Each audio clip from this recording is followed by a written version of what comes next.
Dia baik. Haleluya.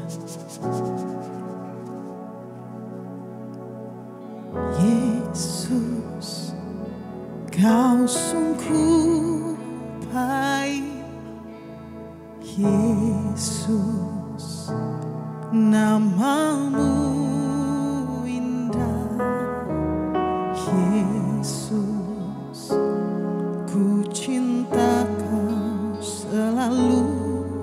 Ku tinggikan, ku agungkan selamanya. Katakan Yesus. Yesus, Kau sungguh baik. Yesus, nama-Mu indah. Yesus, ku cinta Kau selalu. Ku tinggikan, ku agungkan selamanya. Ku mau memuji-Mu, ku selalu puji-Mu. Ku mau menyembah-Mu, ku selalu sembah-Mu. Kau yang layak terima semua pujian, kemuliaan hanya bagi Tuhan. Kasih tepuk tangan kemuliaan bagi Tuhan Allah kita. Mari dengan penuh kasih Tuhan katakan, Yesus, Kau sungguh baik. Yesus, sungguh indah nama-Mu Tuhan. Yesus, ku cinta Kau selalu. Ku tinggikan, ku agungkan selamanya. Katakan Yesus. Yesus,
Syukur-syukur, terima kasih Tuhan.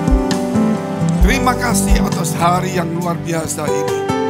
Engkau telah mempercaya setiap kami, Tuhan, untuk boleh belajar melayani-Mu. Biar kami punya hati seorang hamba yang taat seperti Engkau yang memberikan teladan kepada kami. Yang baik seperti Engkau yang baik, yang memberi teladan kepada kami.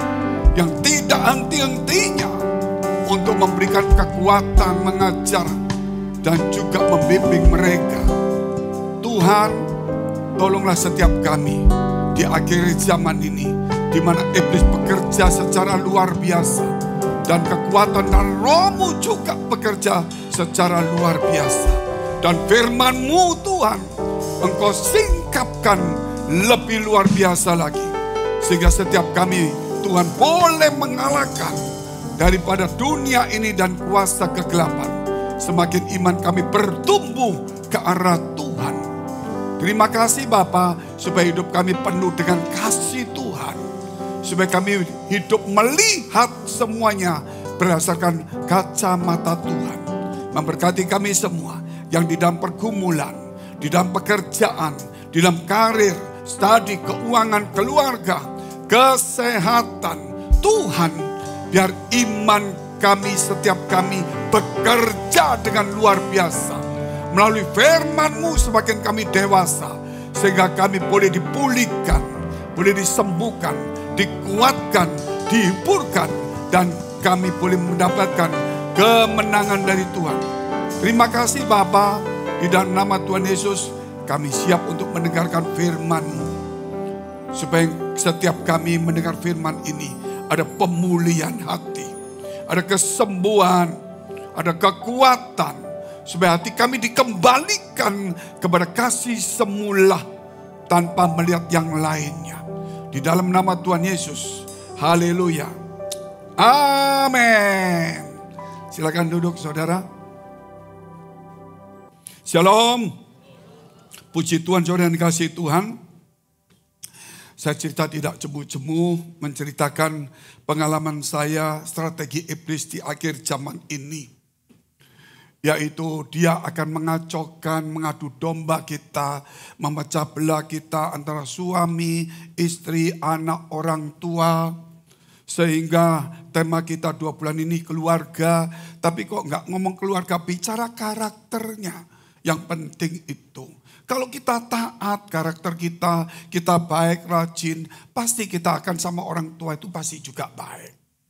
Kalau kita bicara tugasnya suami, tugasnya istri, saya bilang itu nggak terlalu banyak dibicarakan.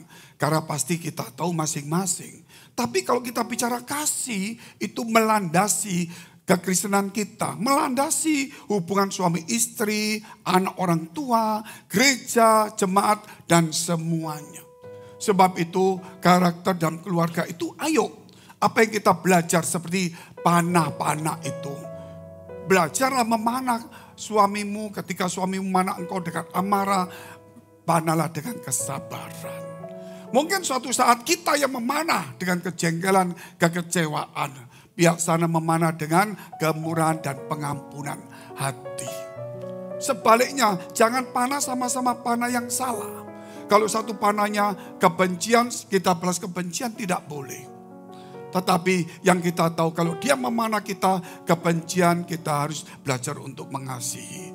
Kalau dia tiba-tiba menjadi jahat, kita harus berbuat baik. Itu harus dilakukan.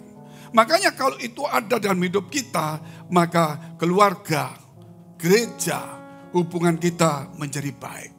Dasarnya cuma karakter, didasari dengan kasih dan iman itu. Iblis bekerja secara luar biasa. Sehingga saya sudah berulang kali menceritakan pengalaman bagaimana cara kerja iblis mengacaukan gereja dengan gereja. Pendeta dengan bawahan, bawahan dengan bawahan, dan semuanya. Suami, istri, semua dikacaukan semua. Dalam komsel pun ada banyak perbedaan, perdebatan. Yaitu saya melihat satu gedung yang luar biasa megah mewah. Dan saya ada di dalam gedung itu.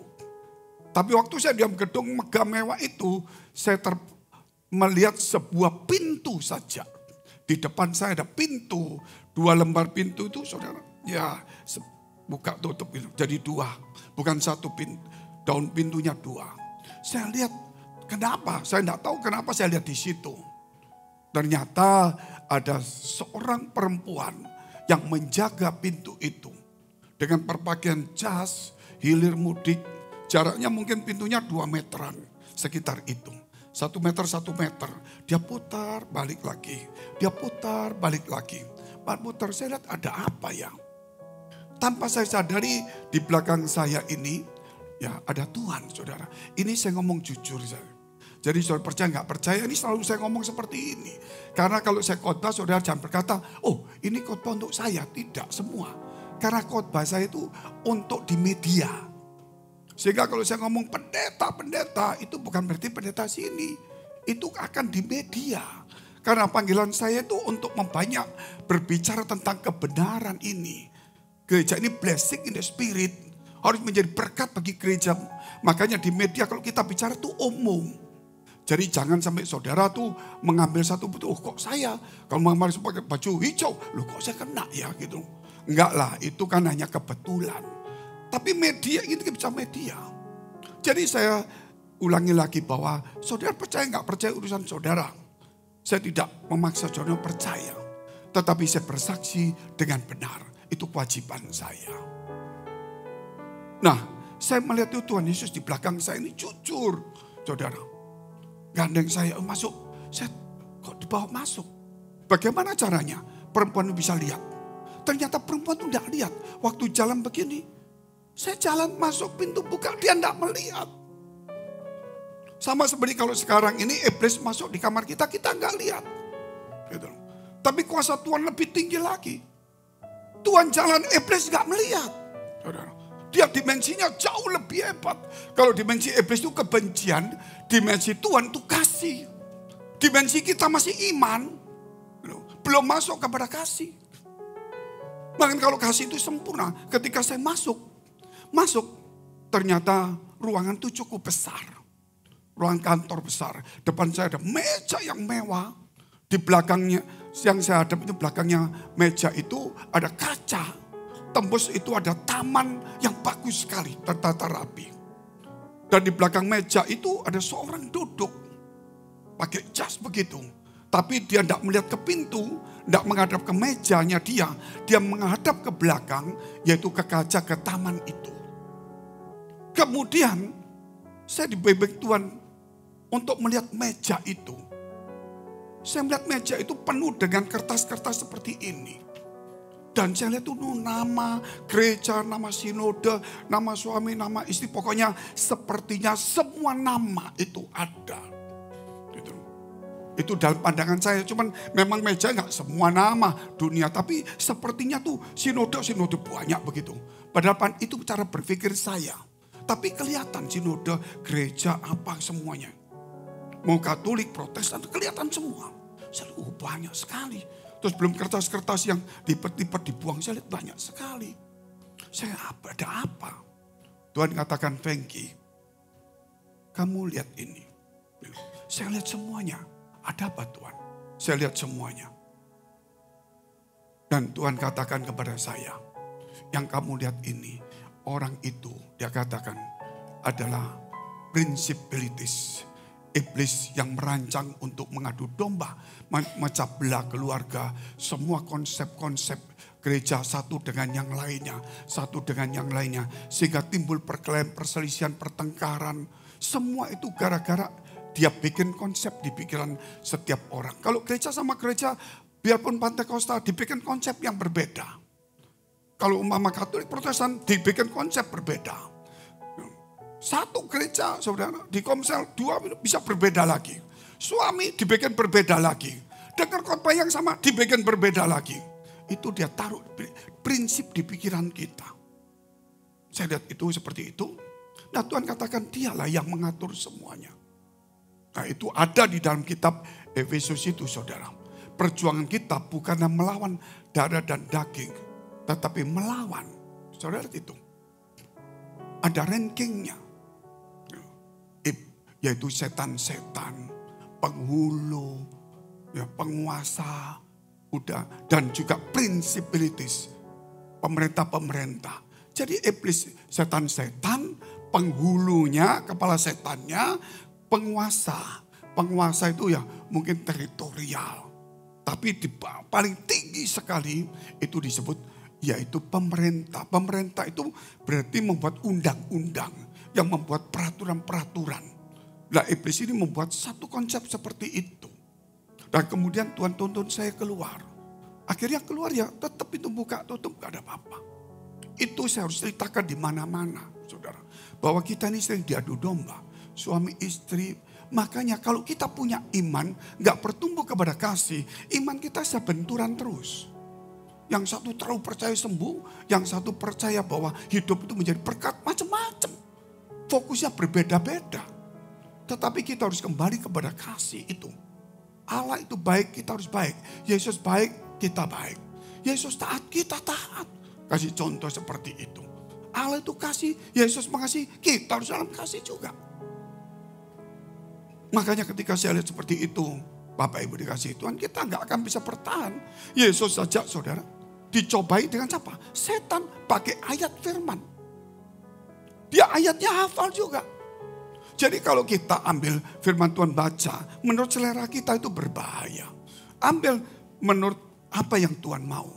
Di atas itu adalah kasih, berkorban, melayani, mengampuni. Makanya kita ada karakter Kristus. Yang dia katakan minyak kita harus penuh. Saya nggak mengulang, cuma yang pernah tahu kan. Bukan peritanya nyala, minyak harus penuh. Kalau nggak penuh, tertinggal dia. Nah ini kita hubungkan dengan tabung panah.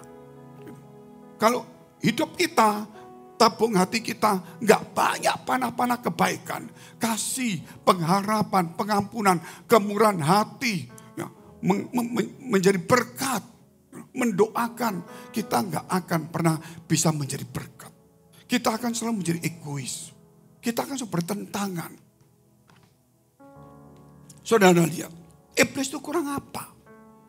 Dekat sama Tuhan, dia dekat loh. Bukan tidak dekat, terlalu dekat dengan Tuhan. Justru dia yang memberontak Tuhan. Jadi jangan main-main kita ini. Oleh sebab itu, mari ketika kita dekat Tuhan, jangan saudara menganggap remeh Tuhan itu. Ketika saudara dekat Tuhan, jangan merasa, oh karena sudah dekat jadi biasa. Enggak. Harus lebih respect sama Tuhan. Harus lebih hormat akan firman-Nya. Harus melakukan sungguh-sungguh dengan takut akan Tuhan.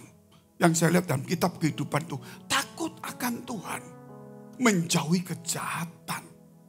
Ini akhir zaman. Jangan sampai kita salah, saudara.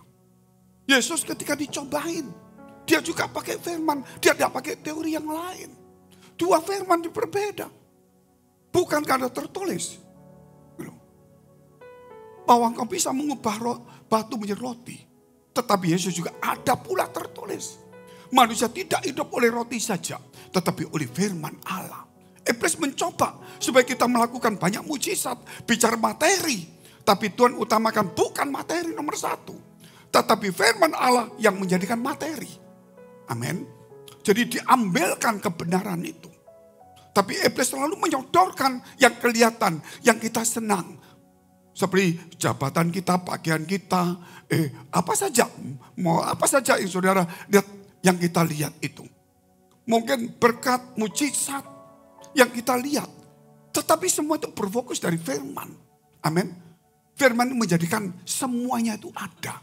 Kita harus kembali kepada firman Allah. Iblis selalu menyodorkan seperti itu. Nah kita hari-hari seperti ini. Kalau kita mau hafal, kita juga enggak mungkin hafal ayat. Gak mungkin. Kita kalah sama dia. Dia cobai sudah banyak manusia jatuh. Tetapi satu, menjadi pelaku firman Allah. Itu menjadi pelaku firman Allah. Yaitu isilah tabung panahmu. Dan jangan jemu-jemu ketika ada orang membenci engkau. Panahnya masuk. Ambil panahmu, tembakkan. Kasih dia. Jangan jemu-jemu. Amin.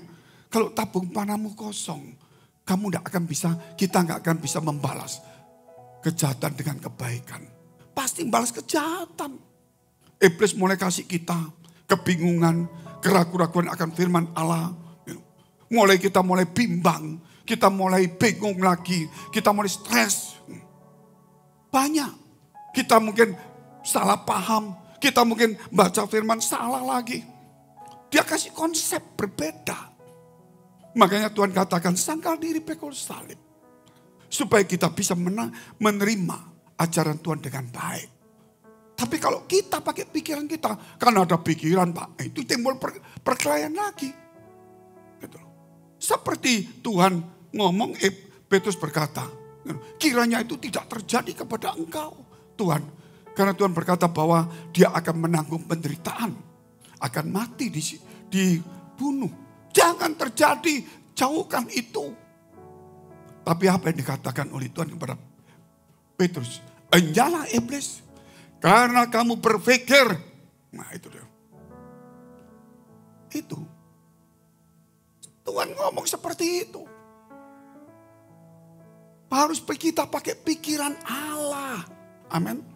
Dan dengan barang siapa ikut aku, hendaklah menyangkal dirinya dan pikul salibnya. Menyangkal diri itu melawan ego, melawan kenyamanan kita, melawan ego kita, gengsi kita. Kita harus menjadi hamba. Amin. Sudah nggak usah bicara siapa kita, mau apa, sudahlah. Oh kita ini orang biasa. Kena sakit saraf ditarik aja. Kalau anjing itu kain-kain, saudara. Kalau kita mau nggak karuan loh. Itu betul. Kita sekarang sehat nggak apa-apa. Ditarik satu saja, saudara. Aduh, sakit gigi aja ngilu nggak karuan. Siapa kita ini? Kalau kita sehat rasanya nggak peduli. Begitu kena sakit, aduh Tuhan ampun, betul saudara. Begitu kita dapat berkat, begitu mulai kena pajak mati, Tuhan tolong. Jadi kita itu lemah. Kadang-kadang Tuhan kasih yang bagus, terus kita tuh merasa hebat. Itu berbahaya. Makanya sangkal diri. Karena Tuhan yang memberi kekuatan kepada kita. Kita nggak boleh juga, maksudnya egois. Ya kita lihat dulu temanya, undangan pesta rohani. Kenapa saya punya kata-kata undangan pesta rohani ini? Temanya. Ya ini di Jakarta, ini internal gereja. Di Jakarta kan kita sewa mall di Central Park. Akhirnya akhir bulan Juni dikirim surat dari pihak manajemen. Padahal kita sewa lantai 4 itu paling kosong, sepi, gak ada apa-apa, gak ada orang jalan, itu hanya kantor. Tapi banyak tempat tapi kosong semua. Pihak manajemen berkata tanggal 27 ini Juli kita nggak boleh pakai lagi karena mau dipakai tempat lain. Ya pasti dong, kalau gereja kan cuma seperti itu, kalau perusahaan kan lebih gede skopnya. Nah kita bilang gimana ya, teman-teman saya bilang nggak usah takut, itu kan masih ada gereja satu di Big. Pakai setiap hari berdoa puasa, bikin pesta rohani. Amin. Dulu kita waktu mengalami namanya COVID, saya bilang jangan lihat COVID yang pesta rohani. Waktu di tengah kesulitan, tekanan, kita mesti pesta rohani. Amin. Gak gitu kita dilipas oleh iblis, pikiran enggak semuanya. Saya bilang pakai setiap malam. Doa kasih siapin makan malam. Cuma berapa bungkus orang datang makan. Doa sampai saat ini supaya kita enggak terfokus ke yang lain. Betul-betul cari Tuhan. Pasti Tuhan siapkan tempatnya. Amin. Dia berkewajiban kok. Asal kita cari dia sungguh-sungguh. Ada tempat.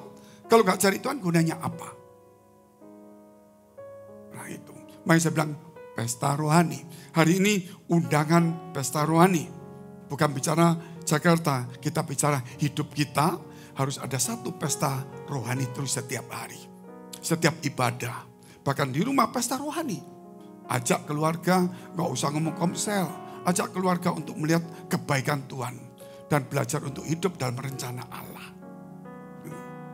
Dia mau kerja apa, dia mau apa, enggak masalah. Yang penting ajak dia untuk dekat kepada Tuhan. Amin. Nah, Matius 22 ayat 1 sampai dengan 4. Karena ini sampai 14, saya bagi 4 poin saja. Tidak lama-lama.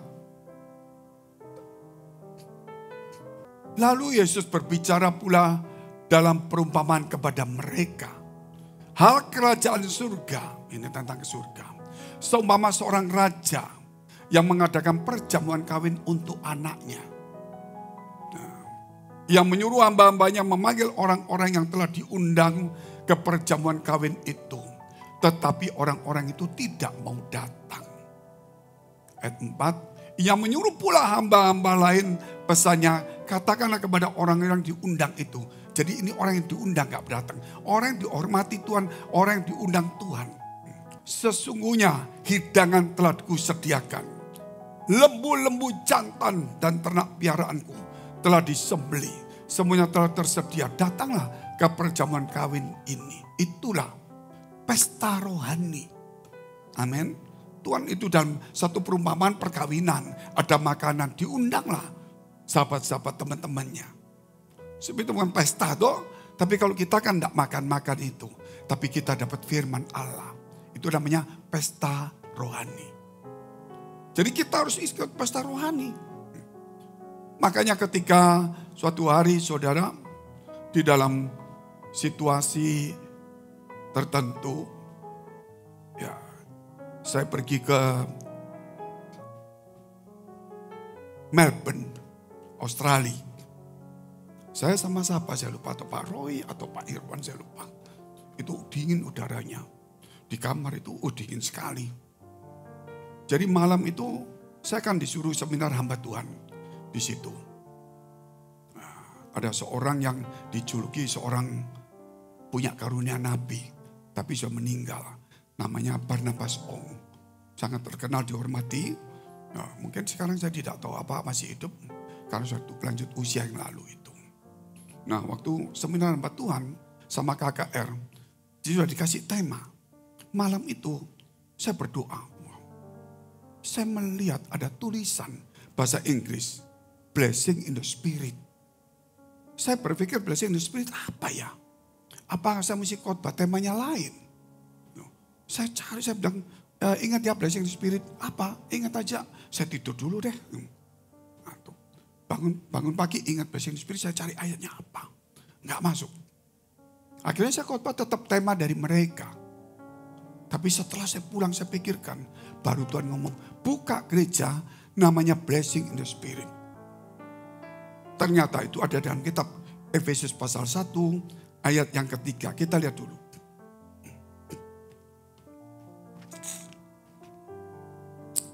Terpujilah Allah dan Bapa Tuhan kita, Yesus Kristus, yang dalam Kristus telah mengaruniakan kepada kita, memberikan segala berkat rohani. Pesta rohani enggak?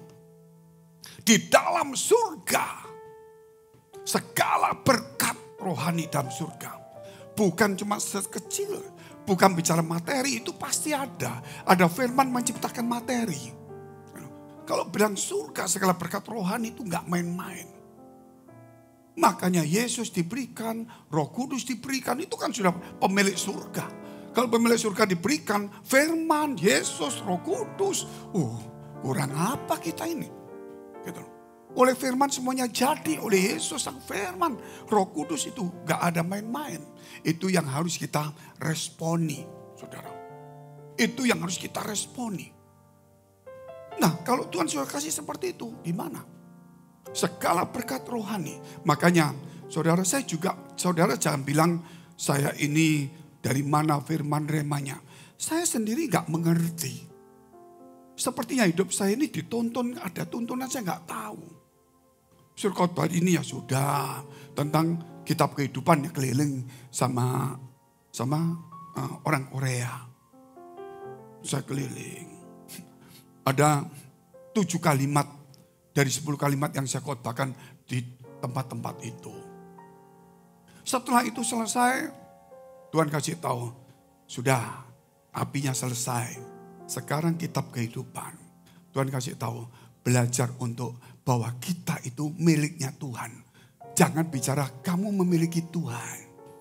Tapi kita adalah milik Tuhan. Bedanya sudah diajarkan. Kalau aku memiliki Tuhan, aku perintah, aku maunya semuanya.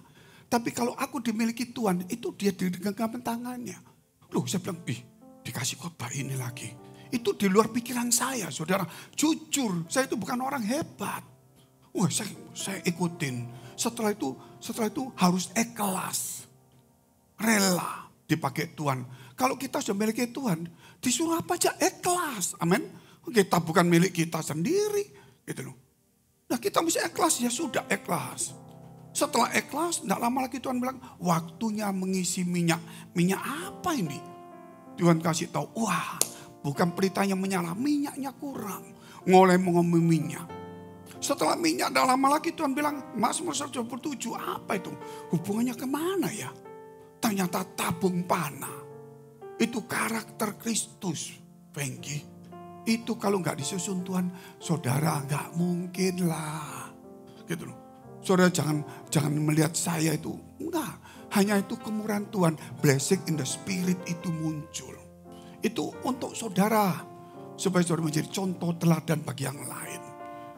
Supaya kita tuh bisa menjadi contoh. Dapat firman yang bagus, ayo kita lakukan juga. Bukan bangga dengan pengetahuan. Tetapi kita harus lebih humble lagi. Lebih hidup di dalam firman Allah. Bukan menguasai firman, tapi dikuasai firman. Kalau menguasai firman berdebat aja. Setiap orang dilawan. Tapi kalau dikuasai firman itu tunduk. Melakukan firman daripada berdebat. Nah ini yang dikatakan diundang pesta disiapkan. Di gereja ini blessing in the spirit. Spirit itulah blessing. Tidak tahu sampai dulu sampai sekarang.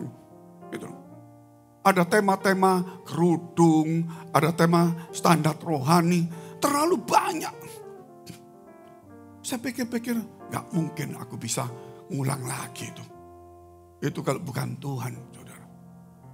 Jadi inilah satu hal pesta rohani belum selesai sampai Tuhan datang. Kalau kita dipanggil dulu, ya sudah. Tapi kalau gak dipanggil dulu, bertahanlah. Sampai kedatangan Tuhan. Setialah sampai mati. Amin. Bertahan. Itu paling penting. Kita lihat. Jangan sampai kita salah. Yaitu undangan pesta perjamuan sudah. Poin kedua. Mengabaikan undangan. Sudah pesta rohani. Kita tahu oh gitu-gitu. Tapi kita masih ngomong lain, kita masih ini lagi, oh nggak mau lah kita bicara ini. Sudah, kita harus tenggelamkan di dalam kebenaran firman Allah. Waktu Tuhan ngajar, ayo kita nyimak yang baik. Amin. Karena waktunya suatu hari dia tidak akan mengajar lagi. Makanya kita harus lakukan yang baik. Ayat 5 sampai dengan 7 mengabaikan undangan. Yang kedua, tetapi orang-orang yang diundang itu tidak mengindahkannya. Jangan sampai blessing the spirit ini. Saudara yang sudah ada di gereja menikmati pengajaran begini. Jangan. Ini ada orang di gereja kita, bukan di sini. Pacaran di satu gereja. Di kan gereja kita pacaran. Batal pacaran, berkelahi. Satu enggak di gereja kita, satu. Jadi kalau sudah begitu ribet. Akhirnya enggak ke gereja kita, sudah berbulan-bulan saya tanya, kok enggak pernah lihat saya orang ini. Saya enggak tahu namanya, lupa, cuma saya masih tahu. Kok enggak pernah lihat? Oh di gereja lain, oh ya. Ya sudah kita doakan, kenapa? Gini, ya sudahlah. Kemarin dulu saya enggak tahu minggu lalu atau kapan. Dia bilang, Pak, itu yang sudah di gereja lain mau balik.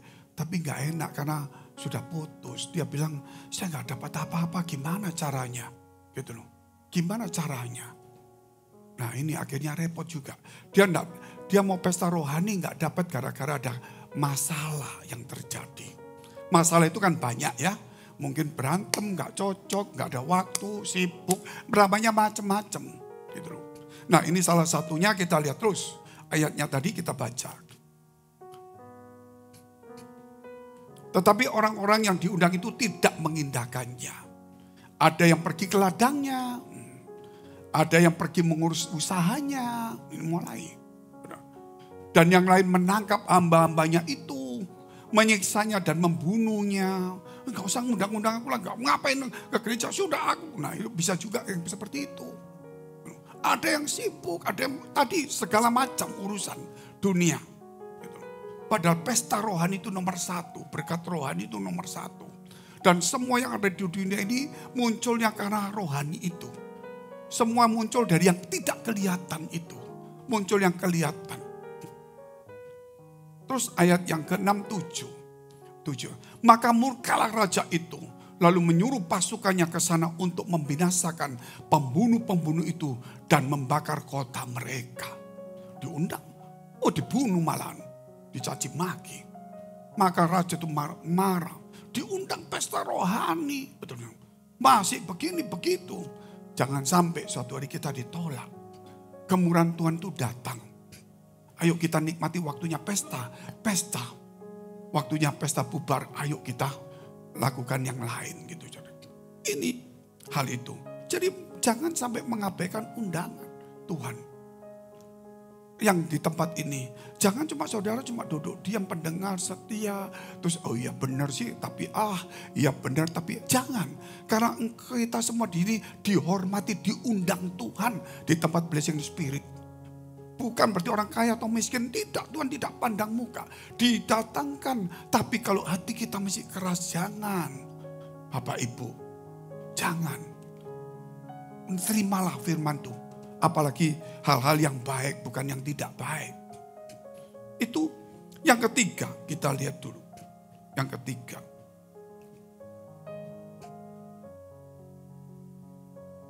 Terdahulu dan terakhir. Terdahulu dan terakhir. Ayat 8 dan 10.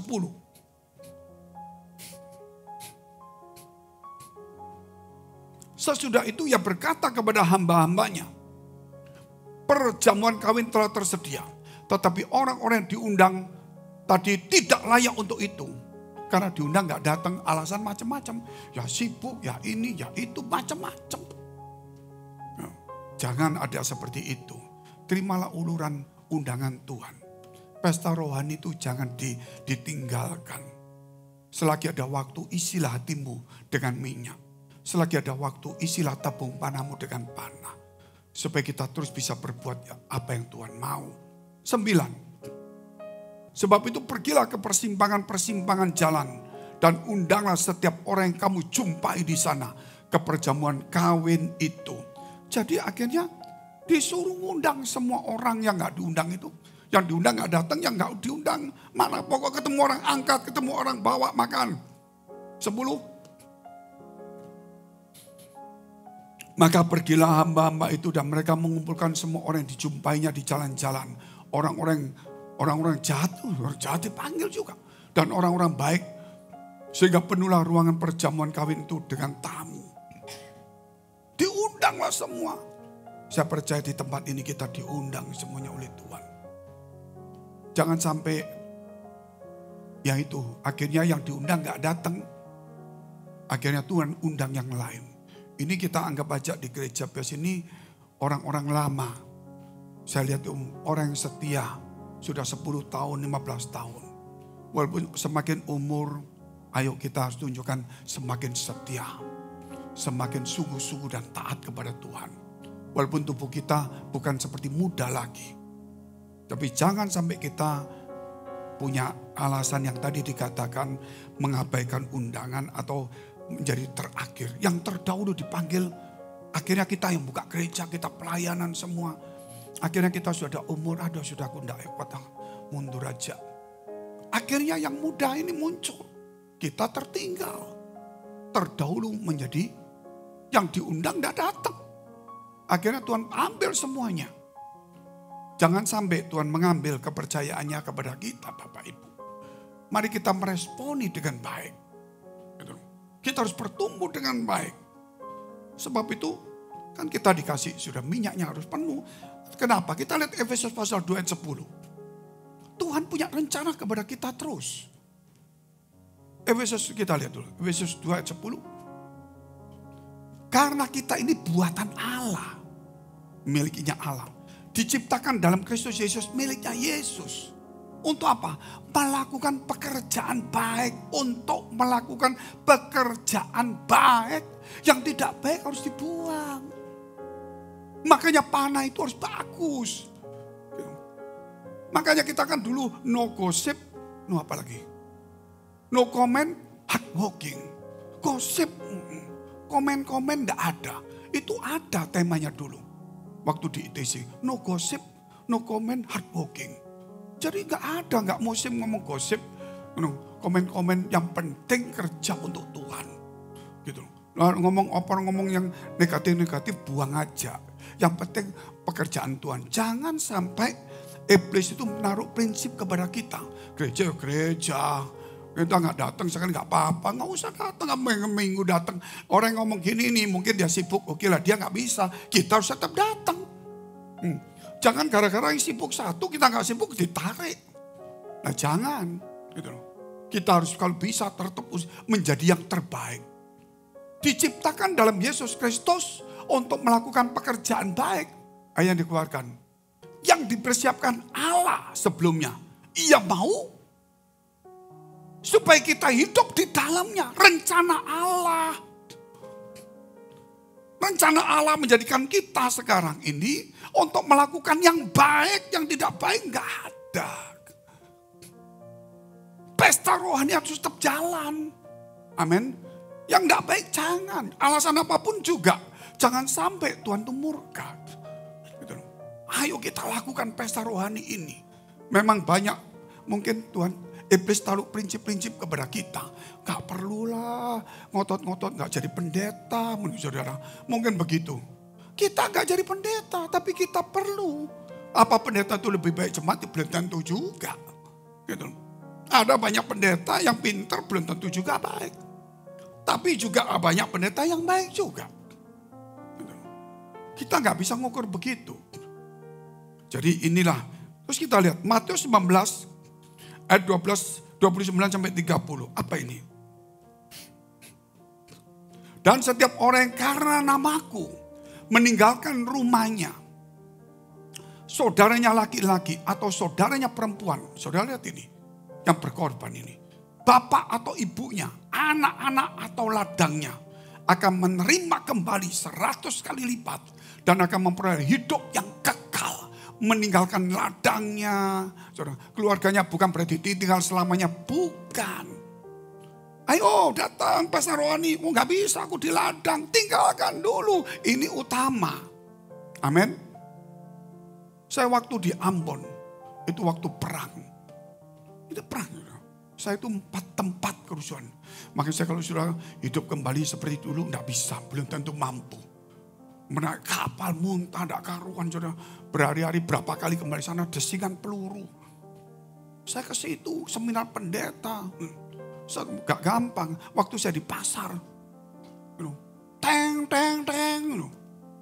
Itu yang jual, beli pasar masih rame. Masih uang di sini, bungkusan di sini. Begitu teng. Saya pas di situ. Jadi dia tahu kalau ada pendeta, saya kan di situ pelayanan. Waktunya berdoa.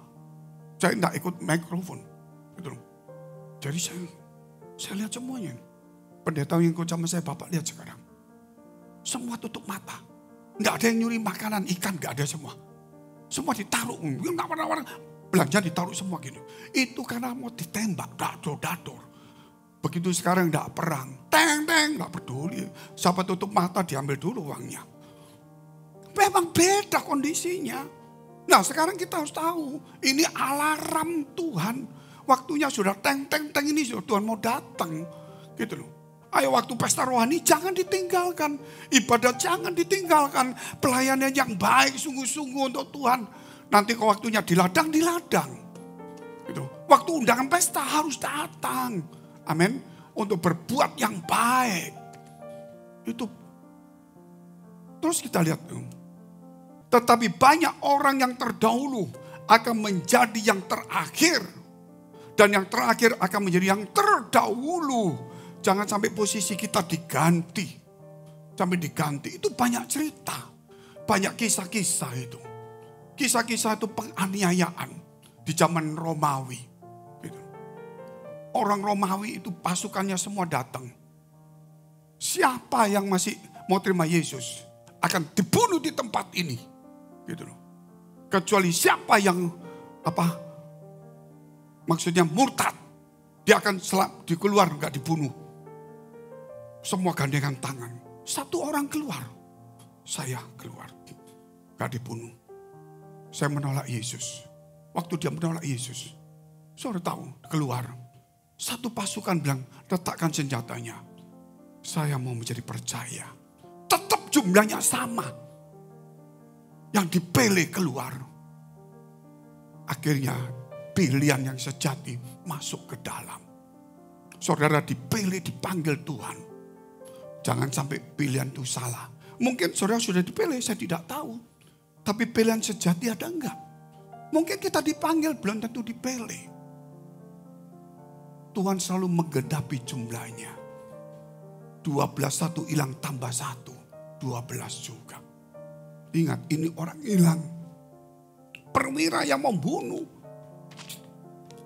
Pasukan yang mau membunuh itu. Bisa lihat orang itu. Semua orang gak tahu berapa banyak itu nangis semua. Sama anak-anaknya. Tetap percaya mau dibunuh gak apa-apa. Dia lihat gini imannya luar biasa. Yang ini takut. Yang ini melihat imannya gini. Ini kebenaran. Dia letakkan senjatanya. Kepada temannya. Bunuh aku juga. Aku mau masuk di dalam. Satu hilang. Satu masuk. Jangan sampai kita keluar. Orang lain masuk. Amin. Rencana Allah yang indah ini. Yang keempat. Banyak dipanggil, sedikit dipilih. Ayat 13 dan 14. Lalu kata raja itu kepada hamba-hambanya, ikatlah kaki dan tangannya. Yang diundang ini gak datang. Dan campakkanlah orang itu ke dalam kegelapan yang paling gelap. Di sanalah akan terdapat ratap dan kertak gigi. Gak karuan dinginnya, gak sakitnya, gak karuan panasnya, gak karuan. Karena dihargai Tuhan, pesta rohani. Gak mau, masih ke ladang, masih tempat usaha, masih apa tadi itu dikatakan itu, masih kawin itu. Tadi yang diutama tadi itu ceritanya di sini. Itu bukan cerita saya, itu ceritanya Tuhan ini. Banyak alasan akhirnya diundang yang lain. Tuhan kasih kita keluarga, Tuhan kasih kita usaha, Tuhan kasih kepandaian, Tuhan kasih tanggung jawab. Tapi kalau pesta rohani, Dia yang memberi, datanglah kepada yang memberi. Amin. Jangan sampai kita tuh terikat ke tempat yang salah. Pasti Tuhan akan tolong. Ayat 14-nya. Sebab banyak dipanggil, tapi sedikit yang dipilih. Saya selalu berdoa Tuhan. Saya mohon teman-teman ini semua. Pendiri semua yang lama maupun yang baru. Kalau boleh semuanya. Karena Engkau memberikan firman, Engkau memberikan blessing the spirit. Kita ini buka gereja itu terengah-engah, saudara. Rasanya tulang itu mau putus semua loh. Gak dapat apa, capek gak karena putar-putar. Saya baru pulang lagi Jakarta langsung ke Solo. Transit cuma Solo, berapa jam. Solo naik mobil baru ini sampai di sini. Besok balik ke Jakarta. Ini saya enggak cerita sombong, enggak ada. Gitu loh. Saya baru pulang 2 hari. Senin. Saya Rabu malam, enggak ada pesawat ke Solo, mahal Pak. Bagaimana? Wih, enggak bisa. Wih, aku transit Jakarta. Loh, Pak bisa pagi. Tapi beda pesawat, nantinya transit, wah enggak nututin. Beda, apa namanya itu, airportnya 1-2. Sudah, aku datang Rabu malam aja. Nanti Kamis pagi ke Solo. Solo nanti habis kopi saya ke sini. Balik lagi Jakarta. Di Jakarta nanti mau ke NTT. NTT balik Jakarta, Pekanbaru, balik lagi di sini. Ada STT ke Makassar. Saya bukan apa, begitu saya 2 hari pulang ketemu anak saya. Terus saya ngomong-ngomong, besok saya ketemu dia lagi. Apa mau ke Indonesia? Loh, cuma lo gitu loh. Saya diam ini. Ada urusan penting. Ada waktunya, kita punya waktu. Ini banyak orang yang harus mendengar kebenaran. Bukan maunya Bapa, maunya Tuhan. Baik yang baik aja. Ya dia terima. Apa? Cuma lo saudara. Bayangin 2 hari hilang, low lagi. Ini baliknya mungkin tanggal 16-17 Agustus. Low, bayangin kena low itu. Orang biasanya kalau kelupaan barangnya, loh, betul nggak saudara? Kalau barang hilang, loh, betul nggak saudara? Nggak ada, barang hilang, waduh, enak, nggak ada. Semua disampaikan, katakan demikian. Gereja di mana-mana buka terengah-engah, memuridkan orang juga capek, pegel hati. Saya nggak cari, ayo jadi baik, ngamuk nih. Mau jadi baik aja kamu ngamuk, yang ngomongin siapa lagi? Orang tuamu juga mau reken, orang nggak ada yang dari gereja yang ngomongin. Kalau kamu diomongin gereja nggak bisa, siapa lagi mau ngomong? Gitu loh. Mimbar itu tempat untuk ngomong kebenaran, bukan ngomong isi hatinya pendeta. Karena isi hatinya Tuhan akan selalu menolong kita semuanya. Tuhan itu mengizinkan kita mengalami kesulitan. Ini yang terus saya ceritakan apa yang saya alami. Hanya 1 menit saja. Itu kalau saya ingat, kalau lupa bisa 3 menit. Kalau sampai kelupaan ya minta maaf. Jadi saya bilang begini, Tuhan, beban kecil saya tetap mengandalkan Tuhan, tapi saya masih tetap jalan. Bebannya berat begini, saya tetap jalan aja. Tak tahu suara dari mana. Ini benar. Kecil-kecil aku pelihara kamu, aku perhatikan kamu. Aku tuntun kamu tanpa aku bicara. Kecil aja Tuhan perhatikan, iya. Sehelai rambutmu jatuh, aku biarkan jatuh toh. Iya. Tapi aku perhatikan loh. Kamu urusan kecil, kamu nabrak-nabrak, aku tahu, aku biarin. Tapi aku perhatikan. Tapi kalau sudah urusannya besar, aku akan intervensi. Karena bukan musuh. Iblis itu musuhnya kita. Kamu gak usah ikut campur. Kalau sampai over kelebihan, kamu minggir. Aku yang intervensi. Itu gak tahu dari mana bahasa itu muncul. Itu kalau gak Tuhan gak mungkin. Saudara, saya kasih tahu manusia itu ada kekuatannya. Kesabaran itu ada kekuatannya. Kalau gak kuat saya tetap duduk diam. Dia yang akan intervensi. Kalau dia intervensi berbahayalah bagi kita. Makanya ada kesempatan, ayo kita pesta rohani. Mari kita bangkit berdiri. Kita berdoa. Apapun yang sudah kita putuskan dalam pikiran kita. Apapun yang Tuhan taruh dalam rencana kita, kita ikutin. Apapun yang iblis taruh dalam pikiran kita, buanglah itu yang tidak baik. Belajar untuk mengedepankan kerohanian undangan Tuhan ini. Firman itu utama dari semuanya. Dia menjadikan apa yang tidak ada menjadi ada. Dia memberikan masa depan. Tapi kalau iman kita terguncang, setan naruh prinsip pada kita.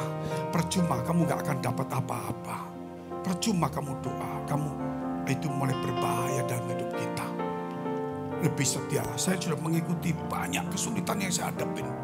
Sebelum buka gereja, setelah buka gereja, terlalu dalam sulitnya. Gak kepikir, bukan hanya uang, termasuk uang, terlalu sulit. Tapi sampai hari ini, Tuhan tetap tolong saya. Dari sampai atas jatuh ke bawah.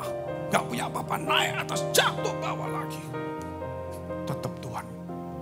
Saya tahu ujian iman itu gak gampang. Mudah-mudahan saudara tetap mengikuti pesta rohani. Supaya kita kuat menghadapi tantangan. Tapi kalau di luar kemampuan, jangan putus asa. Karena Allah akan intervensi. Karena iblis bukan musuhmu. Itu musuhnya kebenaran. Kau hidup dalam kebenaran. Hal-hal kecil kau hadapin.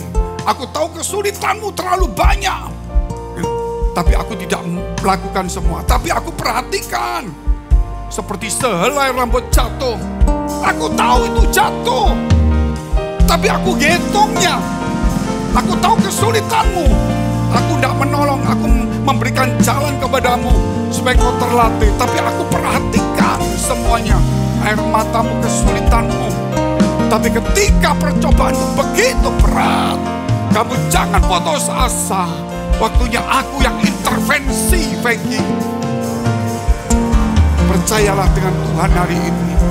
Bapa kami dalam surga. Bapa yang baik di dalam Tuhan. Dalam nama Yesus Kristus, urapi kami dengan firman-Mu ini. Karena mulut, bibir kami, otak kami, pikiran kami tidak mampu menyampaikan firman-firman yang seperti kami sudah alami saat ini. Kiranya Tuhan terus memakai kami dengan kata-kata dari Tuhan sendiri. Supaya semua rahasia terbuka bagi kami. Supaya iblis dilucuti tipu muslianya semua. Supaya kami tetap mengikuti jalur daripada kebenaran firman Allah. Terima kasih Tuhan atas pesta rohani yang besar. Tuhan, kiranya Engkau memanggil kami di tempat ini. Kami sebenarnya bukan orang-orang yang layak, tapi Engkau panggil di tempat gereja pes ini. Karena Tuhan, Engkau melihat ada pesta yang besar. Oleh karena itu, buatlah kami tetap setia sama Tuhan. Terima kasih Bapa. Kami berdoa Tuhan untuk semua gereja yang ada di seluruh dunia. Dari hamba Tuhan sampai kepada umat-Nya. Kiranya Engkau memberkati mereka supaya mereka menjadi berkat dan hidup mereka berdampak.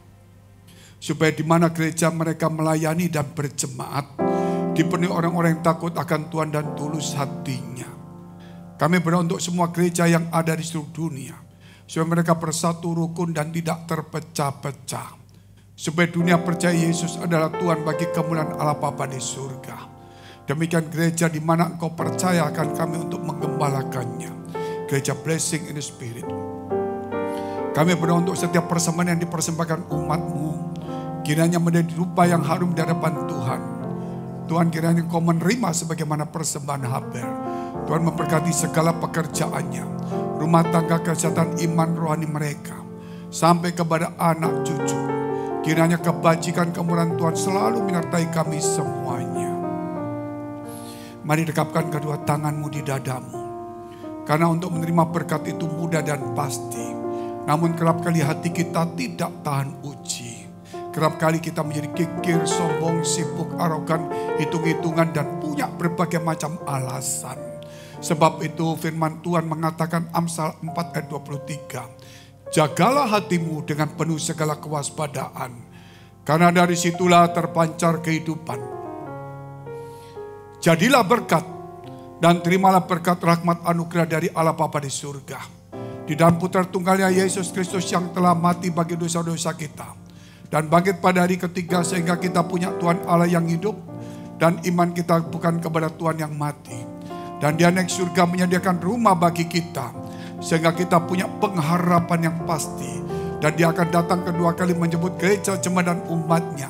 Yang berjaga-jaga kudus, dewasa dan bijaksana. Serta menghakimi dunia. Dan di dalam persekutuan dengan Roh Kudus membuat hati kita berkobar-kobar. Roh kita menyala-nyala. Sehingga kita senantiasa dalam kasih semula kepada Tuhan. Roh yang Kudus menghibur, menguatkan, memelihara, menginsyafkan. Menuntun, memimpin kita kepada kebenaran dan kekudusan. Dan membuat kita menjadi saksi Kristus. Mulai hari ini sampai selama-lamanya. Sebab Kau layak. Terima pujian, sebab Kau layak. Terima pujian, sebab Kau layak. Ku agungkan Yesus, Raja di atas segala raja. Sebab Kau